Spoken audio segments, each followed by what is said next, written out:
अस्सलाम वालेकुम अज़ीज़ तलबा, हम रोटियां नज़म के अगले मोड़ की तरफ चलते हैं। यहाँ तक आपने देखा कि वसाइल होने ना होने की बहस की गई, भूखों का, दौलतमंदों का नुक्ता नज़र पेश किया गया, और अब नज़ीर अगले कदम की तरफ जाता है। वो ये बता रहा है कि इंसान, हर शख्स रोटी कमाने के लिए, वसाइल पैदा करने के लिए इंसान क्या कुछ कर रहा है। ये वही बात है कि जो हमने इस नज़म का तारुफ कराते हुए कही थी कि एक लम्हे को रुक के सोचिए कि अगर इंसान को ये बुनियादी वसाइल ना चाहिए हों, भूख ना लगती हो और हम किसी तरह बग़ैर खाए ज़िंदगी गुजार सकें, तो जो कुछ इस दुनिया में हो रहा है, जो हलचल, जो तरक्की आपको नज़र आ रही है, क्या ये मुमकिन थी? क्या इंसान में मेहनत करने का वो इंसेंटिव मौजूद रहता? ये सोचने की बात है।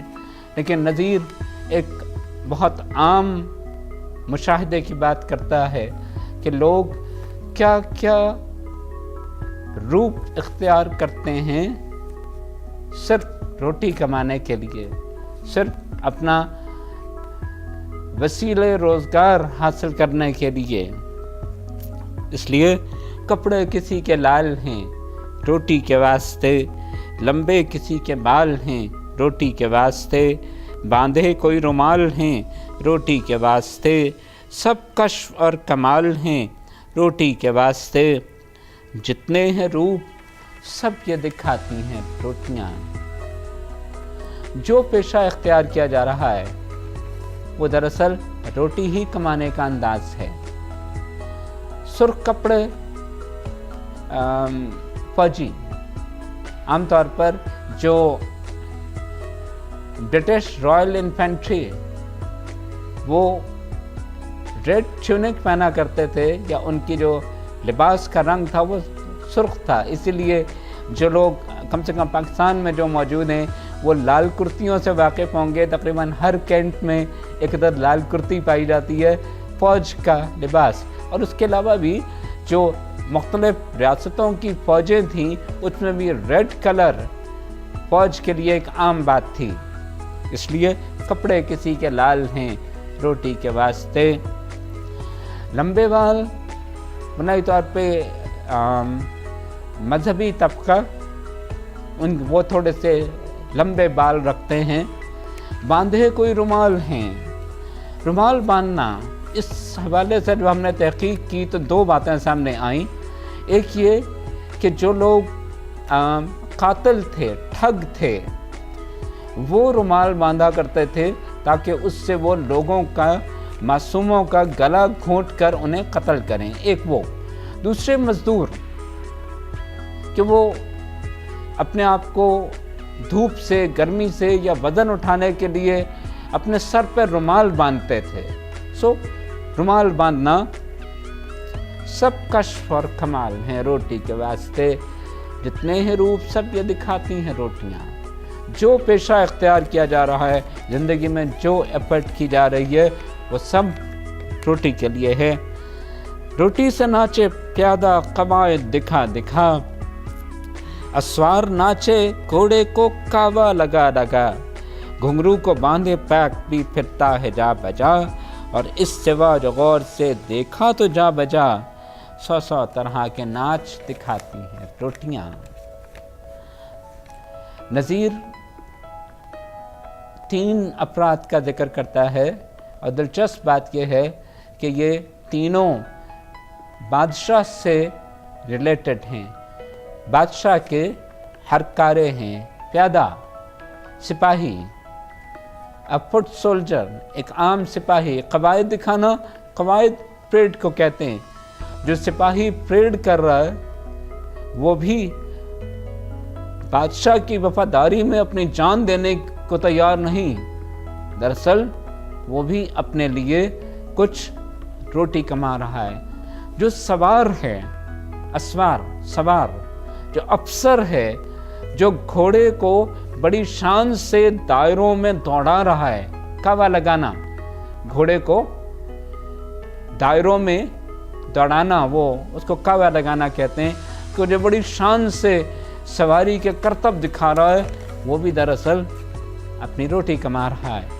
और पैक मैसेंजर, पैगाम रसां, ये लोग बादशाह का पैगाम लेकर दौड़ते हुए जाते थे एक जगह से दूसरी जगह, और घुंघरू बांधते थे, उनके पैरों में घुंघरू बंधे होते थे ताकि लोग उन घुंघरुओं की आवाज़ सुन के रास्ते से हट जाएं।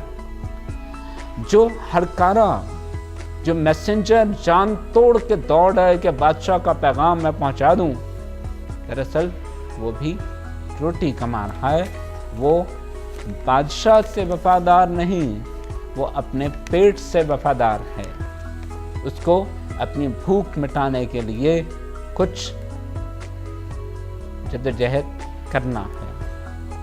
नज़ीर ये कहते हैं, इस सिवा जो गौर से देखा तो जा बजा, जिस तरफ नज़र दौड़ाई, जिस तरफ देखा, यही लगा कि इंसान सिर्फ अपनी रोटी कमाने के लिए तमाम जद्दोजहद कर रहा है। और फिर नज़ीर की नज़म हो और नाचने गाने की बात ना हो, ये हो नहीं सकता। अगले दो बंद रक़्स व मौसीकी के हवाले से, गाने वालियों के हवाले से। देखिए, नज़ीर के बारे में हमने ये कहा था कि उसने ज़िंदगी को हर तरह से एंजॉय किया है, लुत्फ़ उठाया है, और ये पहलू रक़्स व मौसीकी नज़ीर के ज़माने के हिंदुस्तान का, या कम से कम दौलतमंद तबके का एक आम पास टाइम था, या एक शुगल कह लें, कोई आप उसको लुत्फ़ उठाने का ज़रिया समझ लें, हज़ उठाने का तरीक़ा समझ लें।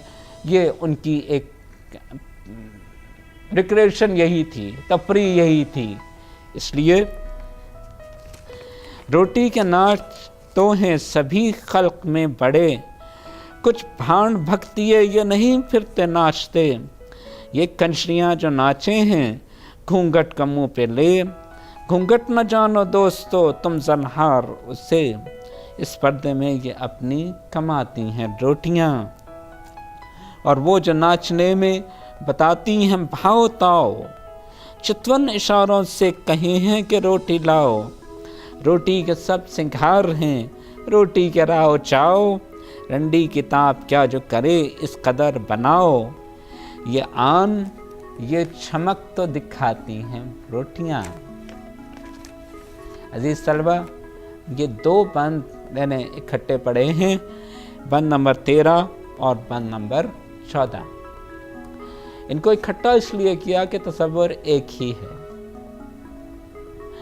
नज़ीर ये कह रहा है कि ये जो रक़्स कर रही हैं, डांस कर रही हैं, भांड भक्तिये कंजरियाँ जो सड़कों पर मेलों ठेलों में रक़्स करके नाच कर लोगों का दिल बहला रही हैं, जिन्होंने अपने चेहरों पे घूंघट डाले हुए हैं, एक बारीक सा दुपट्टा अपने चेहरे पे डाला हुआ है, ये दरअसल सब रोटी कमाने के अंदाज हैं। ये हव्वा की बेटी जो तमाशा बन रही है, इसके पीछे सिर्फ अपना पेट का दोज़ख भरने की ख्वाहिश है, उसे रोटी हासिल करना है, उसे अपनी भूख मिटाना है। और सिर्फ वही नहीं कि जो आम कम तरीन तबका, बल्कि आला तरीन तवाइफें जिनके नाज नखरे नवाब महाराजे उठाते हैं। अगर हम जिक्र करें तो उमराव जान को सोचिए, वो भी बात करती हैं, जो वो कर रही हैं वो भी अपने अंदाज में अपनी सतह पर सिर्फ रोटी मांगने का ही तरीका है। वो जो नाचने में बताती हैं भाव ताव, जो रक्स के फन में महारत रखती हैं, जिनकी एक परफॉर्मेंस देखने के लिए लोग लाखों लुटा देते हैं, वो भी दरअसल इन चितवन इशारों से, अपने उन नाज़ो अदा से सिर्फ रोटी ही मांग रही हैं। इंसान कुछ भी कर रहा हो, किसी सतह पे भी, अच्छे से अच्छा और बुरे से बुरा, वो सब दरअसल रोटी मांगने का, अपने लिए ज़िंदगी के वसाइल पैदा करने का एक तरीका है और कुछ नहीं। और नज़ीर ये कहता है कि हमारे इर्द गिर्द जितनी हलचल है, जितनी तरक्की है, जितना कुछ हम कर रहे हैं, ये सिर्फ रोटी के लिए ही कर रहे हैं। और सोचिएगा कभी बैठ के कि जो आप कर रहे हैं, जो इतनी मेहनत से ए लेवल कर रहे हैं, जो आगे यूनिवर्सिटी में जाके जान मारेंगे, कोशिश करेंगे, एफर्ट करेंगे, उसका मकसद क्या होगा? क्या ये सब कुछ आप अपनी ज़िंदगी को आरामदेह बनाने, एक लग्जूरियस लाइफस्टाइल एडॉप्ट करने के लिए नहीं कर रहे? है तो ये भी रोटी। अंदाज बदल गया। यानी याद रखिएगा, इस नज़म में रोटी इस्तारा है इंसान की ज़रूरियात का। इसलिए जब नज़ीर ये कहता है ये कश्फ, ये कमाल दिखाती हैं रोटियां, तो बहुत दुरुस्त बात कहता है। बहुत शुक्रिया। अल्लाह हाफ़िज़।